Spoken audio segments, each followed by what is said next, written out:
Those of you who know me since the start of this channel know how much I complain about the lack of mana in the early game of Diablo 4 Vanilla. Well, guess what? To put an end to my wailings, I have put up the Infinite Mana build. A build with very strong synergies when it comes to refilling your mana bar and having uptime on pretty much everything. This build can be assembled very early in the game, and it is the best transition from the Baisa leveling build that I have covered in depth in the link that you can find up here in the top right corner. Go check it out if you are still tackling with leveling. Of course, this build is not blindly focusing solely on mana at the cost of everything else. It has the highest AoE and single target damage that you can have at that stage of the game. First, let's have a look at how we're going to generate infinite mana. Avalanche and Frigid Breeze are the build around nodes for mana. Frigid Breeze makes it so that on lucky hit from cold damage against vulnerable enemies, there is a 20% chance to generate 15 mana. Avalanche makes it so that on lucky hit from cold damage against vulnerable enemies, there is a 20% chance to make the next cast of ice shards cost no mana. We are further improving the power of Avalanche with the Frozen Memories legendary, making the Avalanche key passive apply to one additional cast. The way lucky hit triggers work in Diablo 4 is that a single lucky hit cast can trigger both Avalanche and Frigid Breeze, or only one of them or none of them. There is no such thing as exclusive OR when it comes to lucky hit triggers. This, my friends, is how you're going to solve your mana issues with the Sorcerer class. Now, those triggers are RNG based, and RNG can sometimes be, random. So I have solved the randomness side of things with the Prodigy's aspect. It says, using a cooldown restores 15 mana. The 15 is from the guaranteed aspect drop from the Witchwater dungeon in Hawazar, but by all means, if you have a 25 roll from another legendary drop, use it. So this is how we're going to generate infinite mana, through lucky hit procs and by casting our spells. Simple, yet super effective. First things first, how are we going to make lucky hits consistent with this build? We're going to take the best in slot sources for additional lucky hit chance, starting with Precision Magic, giving an additive 15%, plus the Fortune Legendary, giving an extra additive 20% when we have an active barrier. And this build is Perma-Barrier, so uptime is 100%. We'll see that in a minute. So we have all that plus the lucky hit chance from our gear.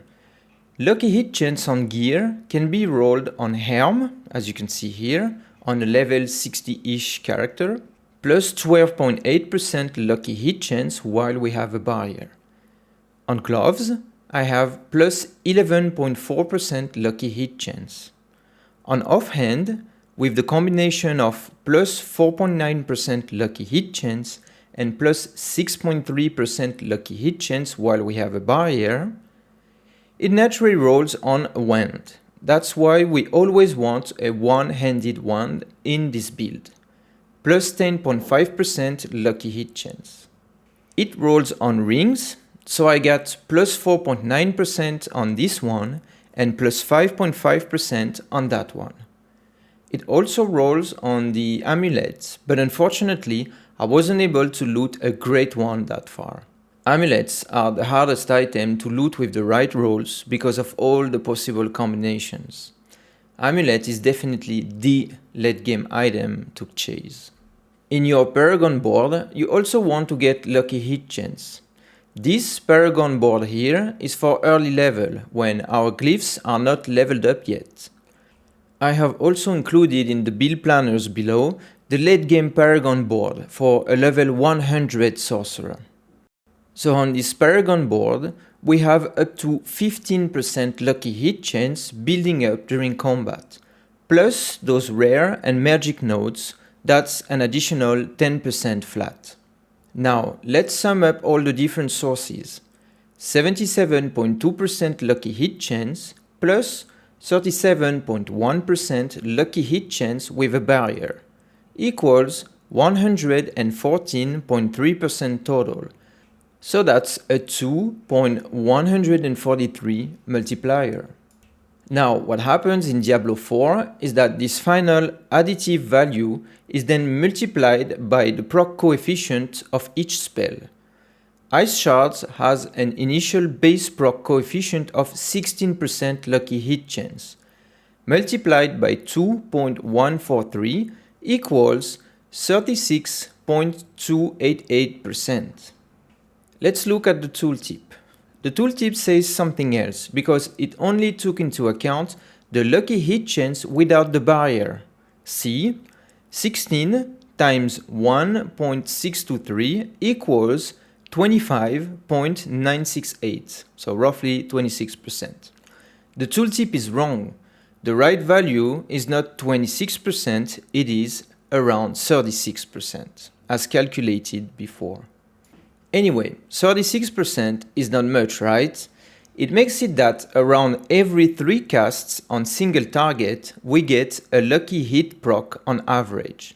And when we factor in the 20% chance of avalanche and frigid breeze, it's only every 15 casts on single target that we get both procs of avalanche and frigid breeze.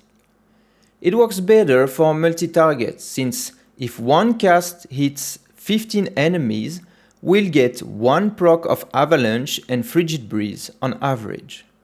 Versus single target, we're not gonna get infinite mana this way, are we? We would need another cold supporting skill to help on the lucky hit front versus single target. Oh, look at that skill. Ice Blades. Oh, it has 100% chance to proc lucky hits. Now that's convenient, isn't it? Every 5 hits of Ice Blades will generate 15 mana and or will make the next 2 casts of Ice Shards completely free. Neat. So the combination of 36% lucky hit on Ice Shards per enemy and 100% on Ice Blades per single target hit is what makes the most out of Avalanche and Frigid Breeze. This is what allows us to generate more mana than we can use, i.e. infinite mana. Before we take a look at the second source of mana generation, I would really appreciate if you guys would take the time to leave a like if you find this build guide helpful. You see, it takes quite some time to prepare, edit and upload quality guides, and I can't stress out how a like brightens my day and motivates me to make even more videos like this for you. Thank you. Back to mana. Our second source of mana generation to make sure we are topped off all the time is Prodigy's Apsect. Every time we cast a spell, that's 15 to 25 mana back. We have 5 spells that we're going to alternate for damage, survivability, mobility and utility in this build. So that's 5 times the 25 mana in just one rotation. Ice Armor provides a shield, great to help survivability. There's also Flame Shield, making us invulnerable for 2 seconds while restoring 50% of our missing health. Ice Blades is also cooldown based, so that's 1 more. Teleport gives us mobility while reducing damage taken by 30% for 3 seconds. And since we are using spells in succession, it goes very well on the survivability front. Last, but certainly not least, we have Frost Nova for AoE damage. I'm pretty sure you all already know that this spell in conjunction with Ice Shard's enchantment clears a room on its own. The thing you might not know though is that the auto trigger of Ice Shard's enchantment can also proc Avalanche and Frigid Breeze. As you can see here in the video, the auto cast completely refill my mana bar. Long story short, Frost Nova keeps our mana full versus several targets thanks to Ice Shard's enchantment, and Ice Blades keeps our mana full versus single target. This is how we are achieving infinite mana. To make the most out of Prodigy's aspect, we're going to want cooldown reduction on our gear. It can roll on our helm. I have a 9.3% on mine. On offhand, it rolls as a prefix and as an affix. I have 8.1 plus 5.8% on this one. It can roll on the amulet, but as said previously, I didn't find a great one yet. For this build to work, you don't need to have the perfect gear. As you can see, with decent gear on a level 62 character, it works very well. Having perfect gear will take this build to the next stage, which I'm gonna cover in my next video. Stay tuned. Cooldown reduction also rolls on boots and amulets in the form of plus ranks to skills. On boots, we want plus ranks to Frost Nova and plus ranks to Teleport to reduce their respective cooldowns. On the amulet, we would like to have plus ranks to all defensive skills to further reduce the cooldown of Teleport and Frost Nova, among other things. The combination of all those cooldown reduction sources will not only make it that we'll have more mana than we can use, it will also make us benefit from a very high uptime on our busted defensive skills. But wait, that's not all. We're also going to use some of the very strong nodes of the skill tree to reduce our cooldowns even further. Enhanced Frost Nova will decrease its cooldown by 4 seconds if you use it properly. In the same vein, Teleport will reduce its cooldown by up to 3 seconds. When you use Teleport during your spell rotation, try to reposition yourself very close to a cluster of enemies to reduce its cooldown by up to 3 seconds. Then comes the Summoned Ice Blades node. This node has been severely nerfed in patch 0.9, so don't expect it anymore to single-handedly reduce all your cooldowns by a ton. But the little bit it provides, 0.6 seconds less if you use the spell correctly, is nice to have in conjunction with everything else. And to round things up with the cooldowns, 3 points in elemental attunement will do a lot for us, because our lucky hit chance is very high, as we've seen, and we're going to cheat a little bit when it comes to critical hit chance with 2 offensive legendaries. The Elementalist gives us up to 40% crit chance on Ice Shard's cast at more than 100 mana, and trust me, that happens quite often. Then we have an additional 20% critical chance versus injured monsters, which means less than 35% health, from the Smiting Legendary. As a side note, the 40% increased crowd control duration is quite busted too. It increases our freeze duration from 3.53 seconds to 4.73 seconds. Those 2 legendaries will make us consistently trigger elemental attunement without even adding rolls from our gear. For your information, elemental attunement can be triggered by Ice Shard's enchantment autocast. Be ready for some back-to-back Frost Nova. It's awesome. Now let's look at the gear. Crit chance can roll on gloves, on offhands, and on rings. With those rolls, not only will your hits deal a ton more damage through crits, they will also reset your defensive spells, leading to even more mana via Prodigy's aspect. I told you the synergies are absolutely bonkers in this build. To finish with the infinite mana side of things, we need the mandatory resource cost reduction rolls on our gear. It can only roll on boots, offhand, and amulet, and you need to have those for the build to work properly. Now let's talk about our second enchantment slot. From the comments of my previous videos, it seems you guys underestimate the efficiency of Frostbolt. When Frost Nova is on cooldown, if you don't run Frostbolt as your enchantment, you don't have any way to freeze enemies, therefore you are losing a hell lot of damage. You are losing a 38% multiplier from your amulet, a 25% multiplier from Ice Shard skill itself, and the 18% multiplier from Hoarfrost. And since you don't want to use Frost Nova on a single target, because if you use it on a single target, it won't be available on the next big group of enemies, choices, you need a reliable way to freeze single targets. Frostbolt as an enchantment is at its best in a lucky hit chance build. Read carefully the wording. It applies up to 15% chill. The up to part refers to lucky hit chance.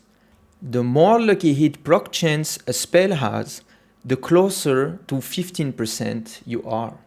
There's no better build to use it than this one, as we are maximizing lucky hit chance.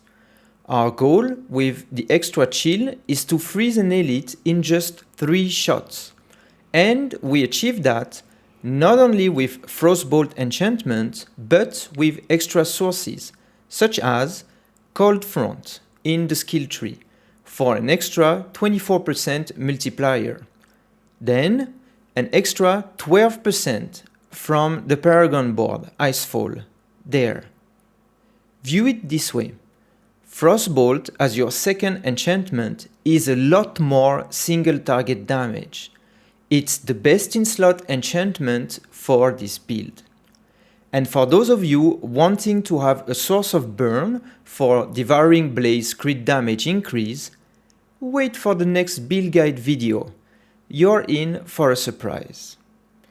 Speaking of the next build guide, I highly suggest you guys subscribe to the channel so you won't miss any of the new builds I have cooked for you.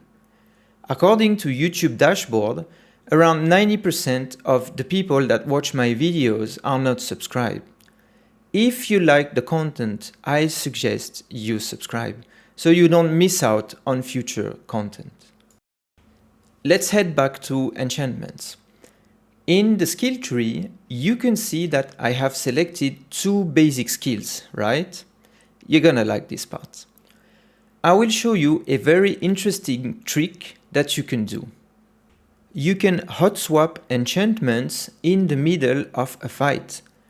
But why would you do that?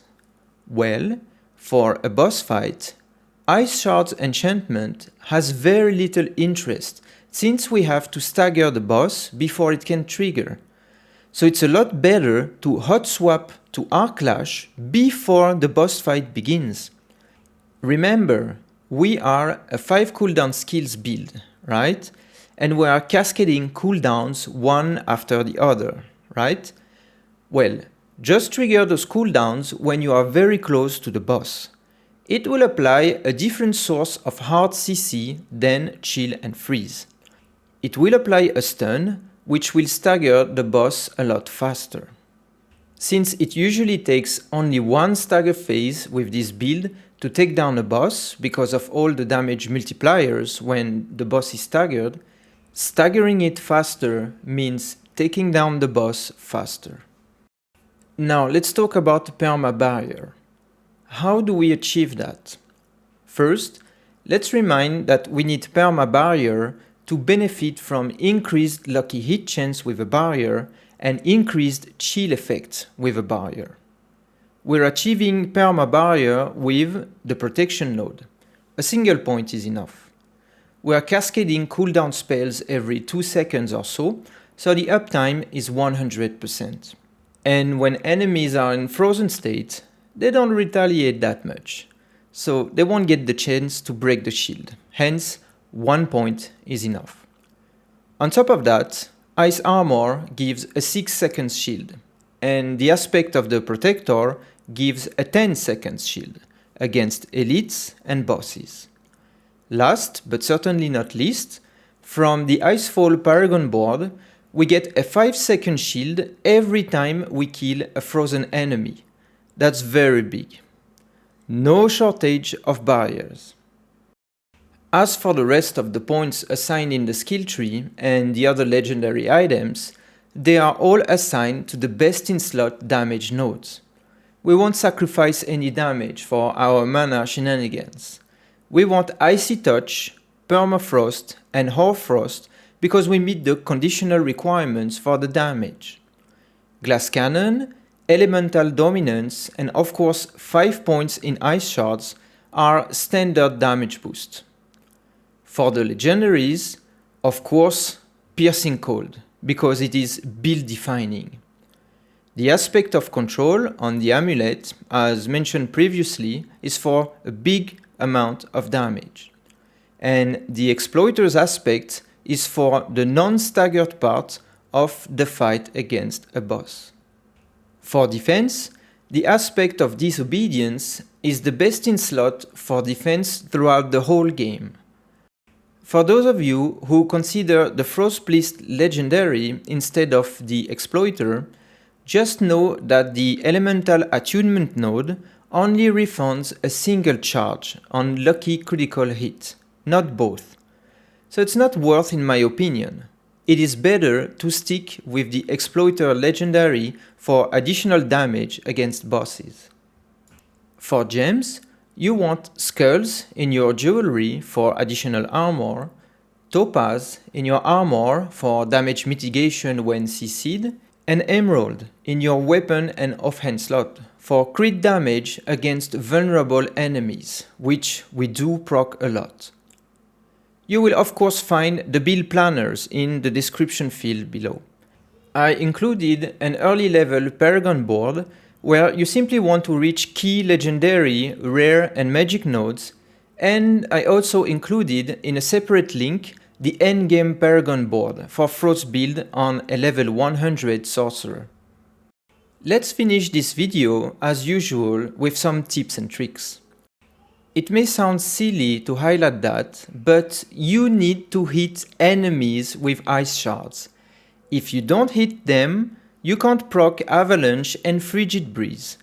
Therefore, you will get mana starved. Enemies can move sometimes, so get closer to them if you need to. You really need to hit them. Very important. Freezing them with Frostbolt enchantment can also help to hit them. If they won't move, you won't miss a shot, will you? Also, don't shoot more than is needed to kill an enemy. For the same reason, if the enemy is dead already and you shoot 3 additional casts of ice shards at nothing, Avalanche and Frigid Breeze cannot trigger, so you will be mana starved. Those 2 points are very important to generate infinite mana. Last tip, don't underestimate the importance of the damage node and legendaries I assembled in the build. More damage equals less mana. As a general rule, don't deviate from the build because then you won't generate enough mana because you've modified the build. The synergies are what make this build work. Well, I truly hope this guide helps you in your journey to 100 with the Sorcerer class. If that's the case, please say something nice in the comment section below to boost the YouTube machine learning algorithm. It helps a lot. If you want to further help me, sharing this video on the Diablo 4 Reddit or any Sorcerer forum out there on the internet will tremendously help me. I'm trying to grow this YouTube channel so that I can continue to provide guides, tutorials and videos as a full-time job. Any help you can bring will be appreciated. Also, I would like to thank my first Patreon donator, Johan. Thanks a million, Johan. Beyond the donation you just did, you helped me realize that all the efforts are not in vain, that the objective I have set for this YouTube channel are within reach, and that I should continue to work hard. Thank you for that. And as always, I'll see you in Sanctuary, Wanderer.